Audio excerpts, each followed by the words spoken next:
What's up, nation? Today we're talking about the latest development with the Xbox Activision Blizzard merger, which this statement has been a long time coming, but it is official. Microsoft now owns Activision Blizzard. The merger has been entirely buttoned up and closed at this point, and from what I can tell, there's no undoing it. Microsoft has successfully navigated this deal, which is the biggest ever merger and acquisition within gaming history. And what I really want to deep dive today is how this will affect Nintendo, because we actually know that Microsoft and Nintendo have a very close working relationship, very different from that of Microsoft and Sony, where they are more direct head-to-head competitors and really battling for third-party games to be exclusive to their platforms. We know that Microsoft, as part of acquiring these major companies like Bethesda before Activision Blizzard, and now the biggest one being Activision Blizzard, that there's going to be a lot of exclusive games that will only come to Xbox, as even in some of their internal leaked emails as part of the FTC case, we found out that Elder Scrolls 6 will, from the looks of things, be exclusive to Xbox. But we also learned that Phil Spencer actually had some aspirations back in 2020 to acquire Nintendo and said it would be a career moment. But within that email, there are also talks about how Microsoft really has the best relationship with Nintendo right now. And I tend to believe that statement when you stop and realize that we've gotten games recently like GoldenEye on Nintendo Switch Online. Sure, Microsoft wanted that on their platform as well, and so they worked a deal together with Nintendo, but you have to realize that Nintendo, Microsoft, and MGM all had to come together, as they were all rights holders of that classic game, and greenlight it coming to Nintendo Switch Online and being re-released in the modern day. We of course also have Banjo-Kazooie on Nintendo Switch Online, which is a Rare developed game and also has similar implications with getting it on Nintendo Switch Online. And then you have games like Minecraft, the Ori games, amongst many other that actually perform as good or even better in Minecraft's case on Nintendo Switch hardware compared to Xbox hardware. And what you have to realize with Microsoft specifically is that their bigger goal here from a business standpoint is to get you to sign up for Game Pass and have you enjoy games that their studios make and own, and they will in turn get their revenue share of anything that is being played that way. They are not necessarily of the mindset that you have to own their hardware in order to play their games. They are more of a software focused company than hardware, and that's becoming more apparent than ever with their big initiatives like xCloud, where the broader goal and idea is play on any device you want, as simple as you want, stream the games from Microsoft servers, and sign up for Game Pass ultimately. And I still think they'll be in the hardware business for the foreseeable future, but we could see them ultimately shift to just being that true Netflix of games, quote unquote, as I believe that that's really more of the route that they want to go themselves.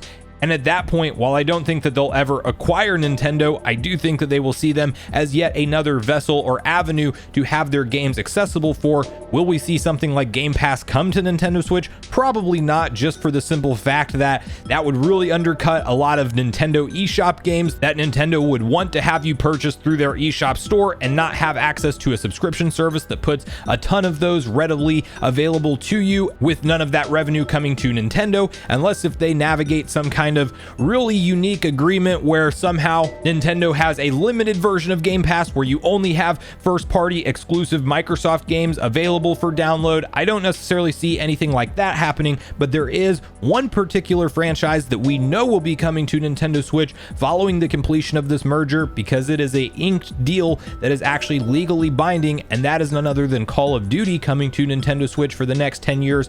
That means that by 2024, the next round of Call of Duty games, we will officially be able to expect that to hit day and date on Nintendo hardware and with content parity, as that's part of Microsoft's commitment for this deal. And we may even be talking about booting that up on next generation Nintendo hardware, where the games will no doubt not look and perform quite as well as the dedicated home console versions, but you will have the flexibility to take that massive blockbuster franchise known as Call of Duty on the go with you wherever you're at. And as long as you have Wi-Fi, you would actually be able to play online anywhere. That's going to be a big plus for a lot of gamers out there. But to first get on the same page with the actual details of the merger now being officially closed, let's quickly hop over to VGC and read through their detailed typed up article together. Microsoft has officially completed its acquisition of Activision Blizzard. The Xbox maker now owns franchises including Call of Duty, Warcraft, and Candy Crush. In completing the game industry's and Microsoft's biggest ever deal, the Xbox maker has taken ownership of major console and PC franchises, including Call of Duty, Warcraft, and Diablo. It has also established a major presence in mobile gaming with the addition of Candy Crush Maker King. Other developers joining Xbox Game Studios include Infinity Ward, Raven Software, Sledgehammer Games, Treyarch, Toys for Bob, Beanox, and High Moon Studios. As one team, we'll learn to innovate and continue to deliver on our promise to bring the joy and community of gaming to more people, said Microsoft's head of gaming, Phil Spencer. We'll do this in a culture that strives to empower everyone to do their best work, where all people are welcome, and is centered on our ongoing commitment of gaming for everyone. We are intentional about inclusion in everything we do at Xbox, from our team to the products we make and stories we tell, to the way our players interact and engage as a wider gaming community. Together we'll create new worlds and stories, bring your favorite games to more places so more players can join in, and will engage with and delight players in new, innovative ways in the places they love to play, including mobile, cloud, streaming, and more. Players have always been the center of everything we do, and as we grow, we'll continue to keep players at the heart of it all. We'll continue to listen to your feedback, build a community where you can be yourself, where developers can do their best work, and continue to make really fun games.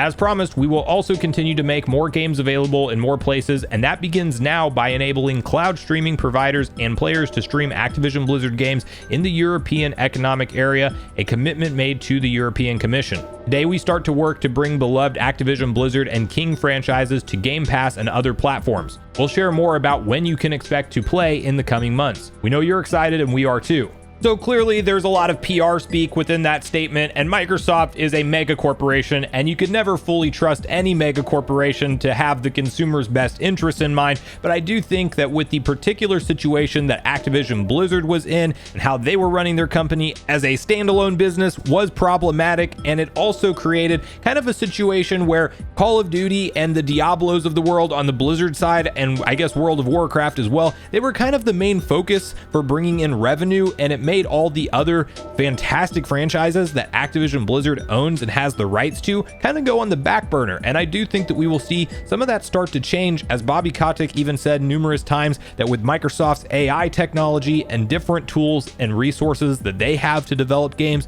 that they will be able to bring back long dormant franchises, Guitar Hero and Tony Hawk being ones that have been brought up that I personally am very interested in seeing return. And I do think we have a shot to see those franchises come back under Microsoft. And I also think we have a shot to see those same dormant IPs make their way to Nintendo Switch, potentially day and date, if not just a little bit after the fact, as Microsoft will want to tap into the very successful Switch user base that's out there today, in addition to the upcoming next generation platform launch that we should see from Nintendo, most likely taking place in 2024. If we see strong sales for that console out of the gate, I really don't see a world where Microsoft doesn't want to sell most, if not all, of their software outside of the one-off exclusives that they want to have for just their Xbox ecosystem and Game Pass subscribers. I think we will see a lot of support and cross collaboration, not just Call of Duty, from this deal ultimately being done. I think Activision Blizzard games from here will probably see more Nintendo console support than in years past, and that is ultimately